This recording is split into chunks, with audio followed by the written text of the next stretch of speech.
It's about you. It's your body and how you can manipulate it to get into the world or the room that you want to get into, or rooms that you want to get into, to play the things that you hear in your head.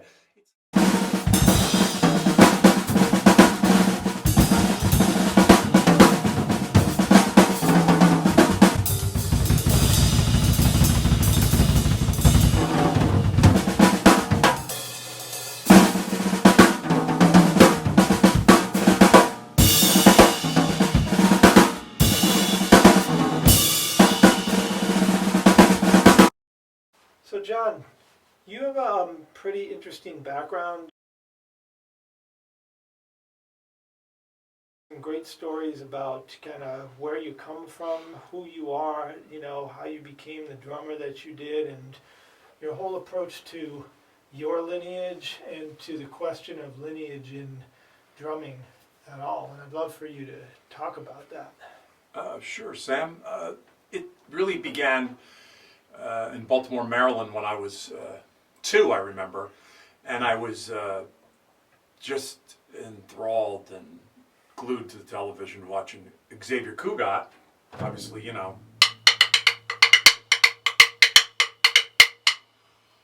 with Abby Lane, his wife, singing. I can remember sitting and just being, dazzled as a little kid. So that was the start of hearing that kind of,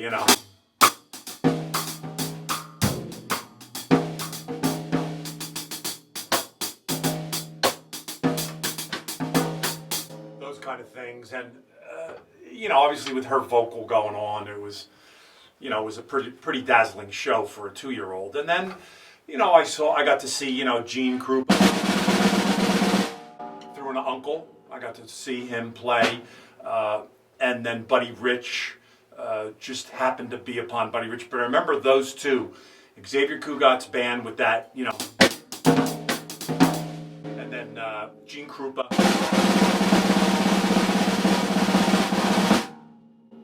Drum boogie kind of stuff, singing.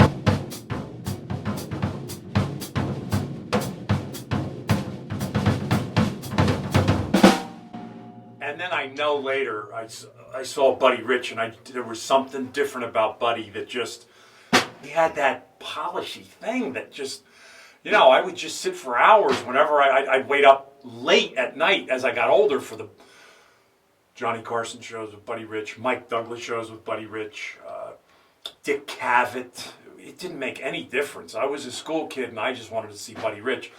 And then, about at 10 years old, 11 years old, I got my first drum set. So, not having lessons or being able to put my hand on any of that stuff, and I wanted to put the whole hand, not just the finger.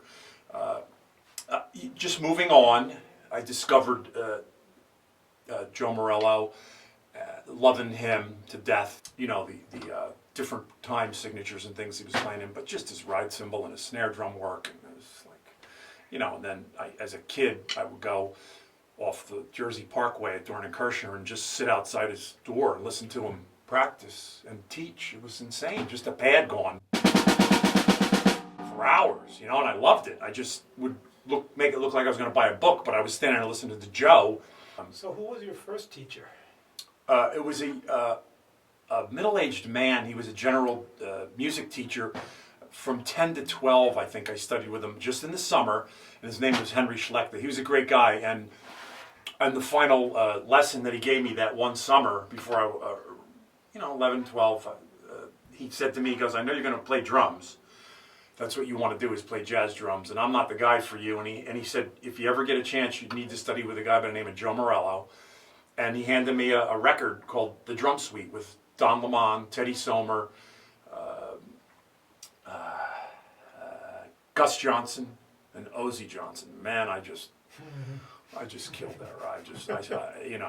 And I recently got rid of all my records because I'm in a tiny apartment. I'm never going to have a turntable, and somebody should be listening to those records to be inspired by them like I was. So Drum Suite was a great record. And then I was going to just say, I got to hear Tony Williams and Elvin Jones, and that was that. That was just the end. And then Philly Joe Jones, and then Billy Higgins, and then, Eddie Blackwell and Ornette Coleman's music, and it was like, oh my gosh. So, at 16, 17, my parents were like, you're going to go to college? And I'm like, nah, I don't want to go to college. I just want to sit home and play to the record player records all day, and then go to sit in Newark and New York City at night.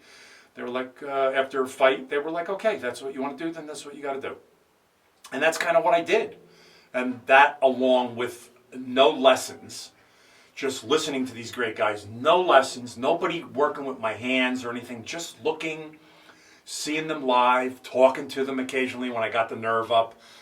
My father was alive then, and he was a great guy. He took me to see a lot of the shows, so I got to be introduced to him and talk to him through him being a successful auto entrepreneur. So they all liked my father, so everybody would be friendly with him, and I got to talk with a lot of the people, but still, dazed and just totally gone. And I'd come home at night and just practice till 3, 4 o'clock in the morning, and then go to school the next day. It was a horror show, because for me, they weren't laying down anything I was interested in, and I'm not a person that likes to be coerced. So I would practice, and I would go to school, and as quickly as I could get back home, I would start the practice routine again. But once again, I have to tell you that nobody was working with my hands or anything. I was guessing, and all the guesswork was pretty much wrong with angles and things. And then later on in my early 30s, I got to work with Jim Chapin and Al Miller, and they worked with my hands a lot and my reading, and helped me quite a bit. Can't ever put a value on that. And got to a point where I just needed to do more things concerning the musicality of the drum set. And we left on good terms. In fact, Jim was the only endorser I know of a book, other than like when he was Joe Morello's book and stuff like that. But he came to me. I remember I was doing the NAMM show, and I think it was '99, and he came downstairs to where I had my booth, and he goes, "Man, I'm endorsing your book." And I go, "Jim, you never saw it." He goes, "Hvasta, I know it's by you. I know it's great. Use my name however you want." So, wow. That was really great. And then he passed away after that. And, it's just all those kind of things. But it still didn't push me to where I needed to go to get to this place where I'm playing now. You studied it with Jim Chapin. Yeah, it was great. And I used the Moeller. I love the Moeller. He used to tell me, "Hvasta, don't hide the Moeller. Use it, teach it. That's why I'm showing it to you." A lot of the stuff I do, the wiggling that I do with my left hand or my right hand, that's all based off the Moeller. It's what you're doing is you're taking pressure off one part of your body and putting it on the other. It's just like, I thought about this, it's like climbing a mountain on a bike. It's like sometimes you stand, sometimes you sit. You sit on the edge of the seat, you stand again. You go, you're moving your body around to put it in a position so it can be successful. That's all you're doing with this kind of thing. So I just take it, I put it right to where I want it, and then I just use the thumb to wiggle with the fingers. So I don't really, it's definitely influenced by the Moeller, but it's a tighter sound.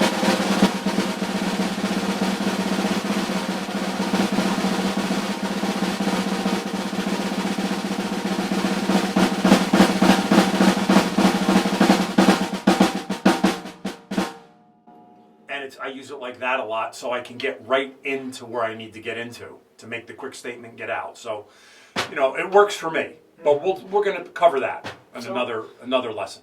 So who else did you study with? You did end up studying with Morello, if I'm correct. Yeah, Joe was great. Joe would take me, and we would just play 4s and 8s. He goes, "Hvasta, you know all the stuff. Let's just play." So that was really remarkable, just to be able to play, go against his ideas with mine, and it was like a session where he just he probably didn't want to teach. Joe just wanted to play. I just want to play. Hey, let's just do 4s. So I think that was a nice situation for me, because I got to play and feel what he had, which was tremendous stuff, and watch his technique up close. So I got to do that, and I got to work with Gary Chafee for a lesson one time. He was a very beautiful cat, and he showed me all his techniques in 1-2 hour session, and said, "Because you want to teach and not play it, I'm going to show you everything, all my books." He was a beautiful cat.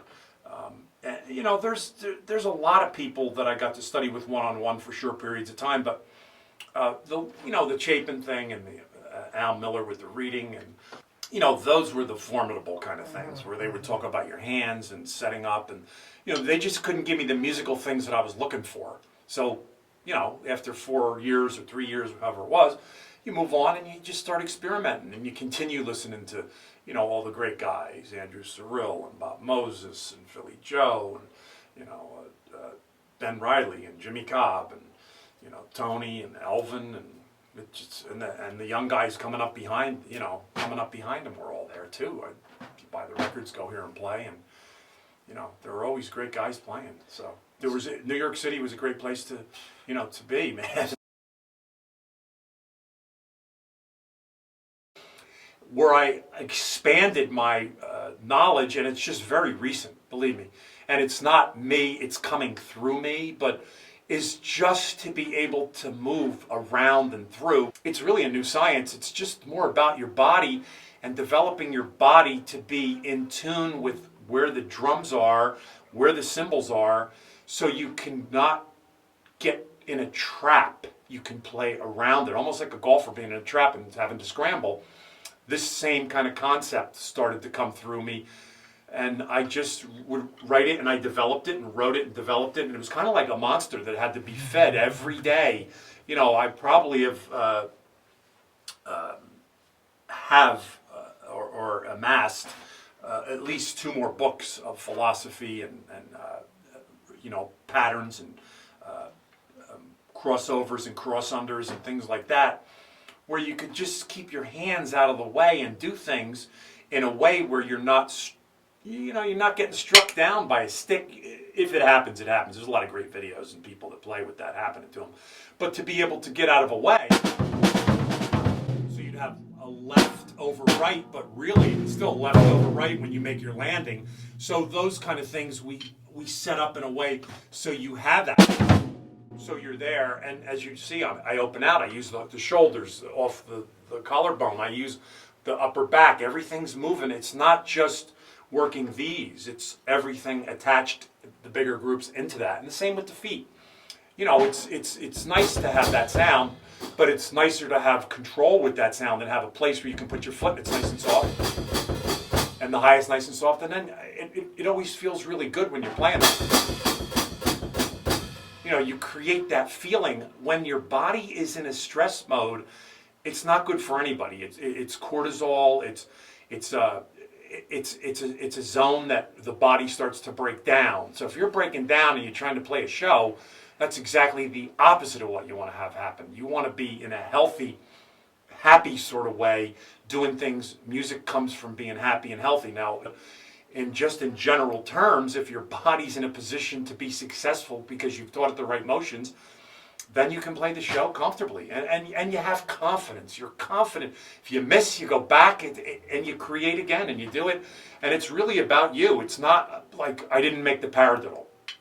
So it's not trying to play, I need to stick a 7 in here with a left, right, left, right, right.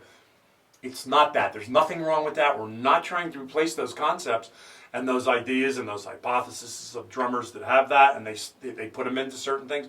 We're not doing that. We're just trying to add to that to show you that you can be comfortable. If you go to a tom-tom and you platform, and you can stay up there and play nice things.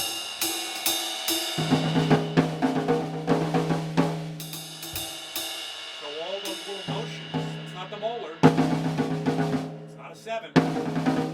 You know, it's ones and twos.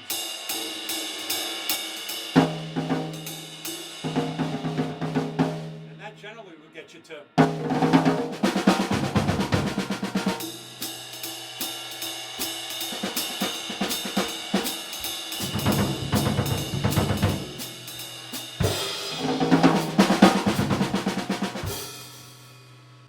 It's so nice to be able to move out. Yeah. Move out. Yeah. Go out. Go. The drums are out here. They're not in here. It's not this. You know. So that's what we're looking at, and that's, you know, all those great players that I got to see. That a lot of them knew this stuff. They just wouldn't talk about it. Or they just had it instinctively, and they played incredible. I saw them night after night do incredible things, and of course they got, you know, strong hearts. And, You know, they open out. These guys open out when they play. You know, they don't stay in when you see them play. They opened out. They were like, man, this is where this is what it is. This is how it's played. And that's what you sensed when you were watching these guys. But I couldn't fit that into my philosophy at that time, because it's like, if you ever been in the ocean and being pulled by undertow and you're as hard as you can try to get out, that's what it was like. It was these guys were so powerful to a 17-year-old, 18-year-old, 20, 22-year-old, even in the 30s. It was still very powerful to go see these guys, and they'd make those statements, and you're not playing those sort of things. You don't even have an idea how to get into those things because you're trying to make a living, so you're playing popular cultural type things. So it's a train going here and a train going here. They don't cross. You know, they just kind of, it's like theory of relativity, right? They don't cross. It's important, and we know how they work together, and they work apart from one another, and the timing of it, but they don't cross. They never come together, so you never get that thing that you get when you go see those guys play the drums. They're the guys that were really putting out making those fires happen, you know, making those long stretches into ideas. And you could watch them Tuesday night at the Vanguard and come in Wednesday night and they'd have a totally different bag. No drummers were reading. They just had these colors in their head, or these creations of sound that made like a pattern to them happen. There was no anything but that, and that's what they worked off of, how they felt that day, you know. That's the important thing. But for my bag, I still was never happy with just that. You know, like play yellow, orange, right? You know, that wasn't enough. Or, you know, just play a long. That's just not enough. I want to be able to do that around lefty.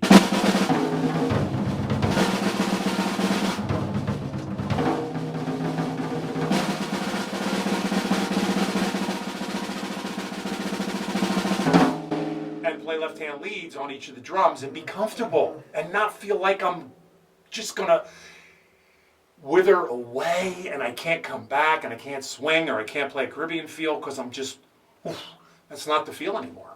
That's great. It's just an open. Yeah. It's just totally open, and you're using your body.